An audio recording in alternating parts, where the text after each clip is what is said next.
Aquileia in Friuli Venezia Giulia region is one of the largest and wealthiest cities of the early Roman Empire. Unfortunately, it was destroyed by Attila in the mid-5th century. Most of it still lies unexcavated beneath the fields, and as such, it constitutes the greatest archaeological reserve of its kind. The Patriarchal Basilica, an outstanding building with an exceptional mosaic pavement, played a key role in the evangelization of a large region of Central Europe. However, today, Aquileia UNESCO site faces real threats due to climate crisis. The site is affected by weather and climate-related impacts, and scientists are investigating the connections between different hazards, from sea level rise, heavy rains, and groundwater level. Most of Aquileia's area is already below sea level. Embankments prevent lagoon water ingression, and several water pumps keep the area dry. Some water pumps are specifically devoted to protecting some of the deepest archaeological excavations.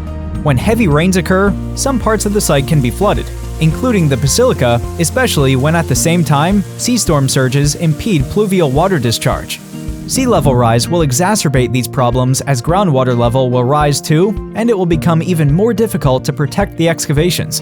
The mosaics, for example the ones at the basilica's bell towers foundations, from water-related damages.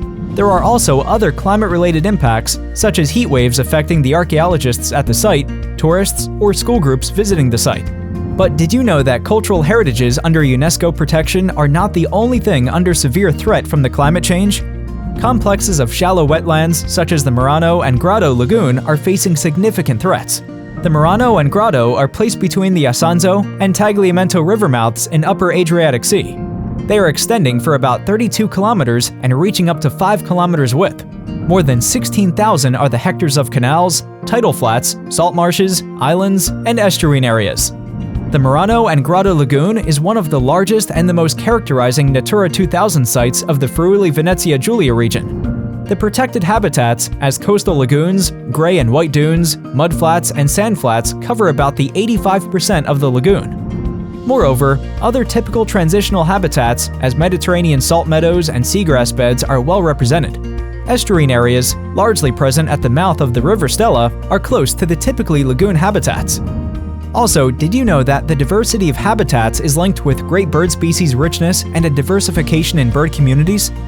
Over 300 bird species have been observed, many of which are particularly protected. The Murano and Grotto Lagoon is the most important migrating and wintering area in Italy for the Eurasian curlew, the great plover, the greater scaup, and the bar-tailed godwit. The lagoon is also frequented by other typical marine animals, such as the loggerhead turtle. Today, the lagoon hosts economic, tourist, and industrial services which continue to produce a high degree of anthropization in the surrounding territories. This is amazing, but I'm afraid that these lagoons will face huge problems due to climate crisis. Well, sea level rise is affecting Grotto and Murano Lagoon in many ways. The physical environment is being transformed, and some habitats and species are being reduced and are at risk of disappearing. Sea level rise increases water depth, which in turn accentuates bottom erosion in the lagoon. Consequently, water does not need to flow through tidal channels, preventing them from being filled in by sediments. And on the other hand, sea level rise increases salt marshes erosion. Silted channels need to be continuously dredged to maintain access for fishermen's boats and in general for navigation in the lagoon, which has always been an important waterway.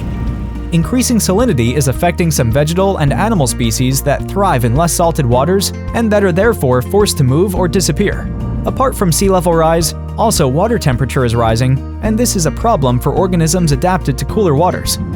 Changes in the lagoon ecosystem and in the trophic chain can also affect productive activities as fishing and extensive aquaculture valicultura. Some habitats and species could adapt by moving inland as sea level rises, but that's not possible because the lagoon boundaries have been hardened by embankments. This is a serious problem and great example of what climate change does to our environment and different habitats.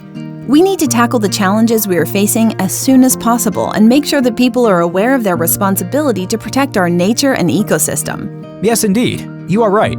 That's why we're here to educate our fellow neighbors, friends, and policymakers to address the biggest threat of our time: climate change.